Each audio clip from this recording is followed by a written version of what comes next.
আল্লাহর হাবিব বলে সূরা ইখলাসটাকে যারা দিলে প্রাণে মহব্বত করবে, সে যেই দিন মারা যাবে, ইখলাসকে মহব্বত করনেওয়ালা যদি মারা যায়, তার জানাজার ময়দানে, শিব পাশার ময়দানে ভাই যাবে, বন্ধু যাবে, আপনজন যাবে, সব নিয়ে নামাজ পড়বে। কিন্তু আমার নবী বলেন, যারা সূরা ইখলাসকে মহব্বত করে বেশি বেশি তেলাওয়াত করবেন, এই সূরাটা কিন্তু মা ফাতেমা বেশি আমল করতেন। জোরে কোন ফাতেমা? মা ফাতেমা বেশি আমল করতেন। তিনি ফজরের নামাজের পর 10 বার পড়তেন, 11 বার পড়তেন। মাগরিবের নামাজের পরে 11 বার সূরা ইখলাসটা পড়তেন। আল্লাহর হাবিব ডাক দিয়া বলে, ফাতেমা, ও ফাতেমা গো, কোরআনে এত সূরা থাকার পরেও এই সূরা কেন তাখাসসুস তুমি মাগরিব আর ফজরের পরে তেলাওয়াত করো? মা ফাতেমা ডাক দিয়ে কই, ইয়া রাসূলুল্লাহ, ইয়া হাবিবাল্লাহ, নবী গো, এই সূরাটা আমি ফাতেমা বড় ভালোবাসি। আমার আল্লাহর হাবিব ডাক দিয়ে কয়, ফাতেমা, এই সূরাটা যারা কিয়ামত পর্যন্ত তোমার মতো ফজরের পরে 11 বার, মাগরিবের পরে 11 বার পড়বে, আল্লাহ রাব্বুল আলামিন তাদের জন্য জান্নাতে একটা বালাখানা বানায়া দিবে। আর হাত তুলে আল্লাহু আকবার।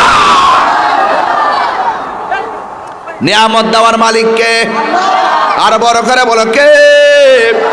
এই জন্য আমার নবী, আপনার নবী বলেন,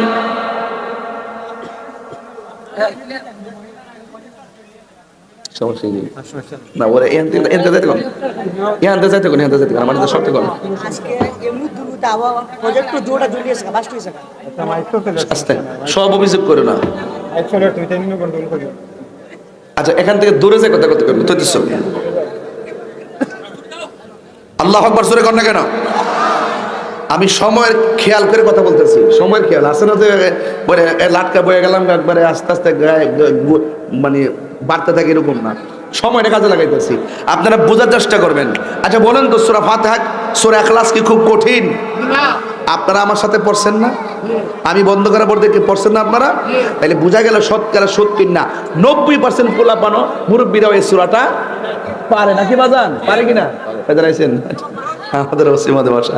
এটা কোন সবাই বলেন, কুল হুয়াল্লাহু আহাদ আল্লাহুস সামাদ লাম ইয়ালিদ ওয়া লাম ইউলাদ ওয়া লাম ইয়াকুল লাহু কুফুয়ান আহাদ।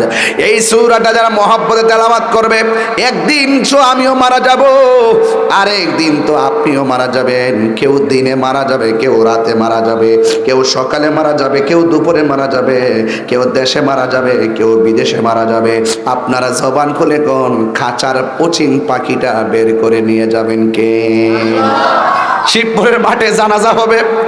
একটি সুখ সংবাদ, খুব ভারী কথা কিন্তু এটা, অনেক ভারী আওয়াজ কিন্তু এটা। একটি সুখ সংবাদ, যার বাপ চলে যায় সে জানে এটার ওজন কত, যার বন্ধু চলে যায় সে বুঝে এটার ওজন কত। একটি সুখ সংবাদ, এমকে মারা গেছে। আমার নবী, আপনার নবী বলেন, সে যখন মারা যাবে, যদি তার অন্তরের ভিতরে সূরা ইখলাসের মহব্বত থাকে, তার জানাজার ভিতরে ভাই যাবে, ভাই যাবে, বন্ধু যাবে, বাবা যাবে, আপনজন যাবে, দোকানদার ওয়ালা যাবে, শ্রমিক যাবে, সবাই তার জানাজার নামাজে শরীক হবে। আমার নবী বলেন, সূরা ইখলাসকে মহব্বত করে যারা মারা যায়, তাদের জানাজার ভিতরে শুধুমাত্র আপনজনরাই আসবে না, ইখলাসকে মহব্বত করার কারণে, কুল হুয়াল্লাহকে মহব্বত করার কারণে আমার আল্লাহ তার জানাজার মধ্যে জিব্রাইল আর মিকাইলকে পাঠায়া দেয়। এটা একটা সূরা ইখলাসের তাফসীর করতে যাইছি, পাইছিলাম আর কি, তাফসীর করছিলাম। খাঁচার ভেতর পচিন পাখি কেমনে আসে যায়।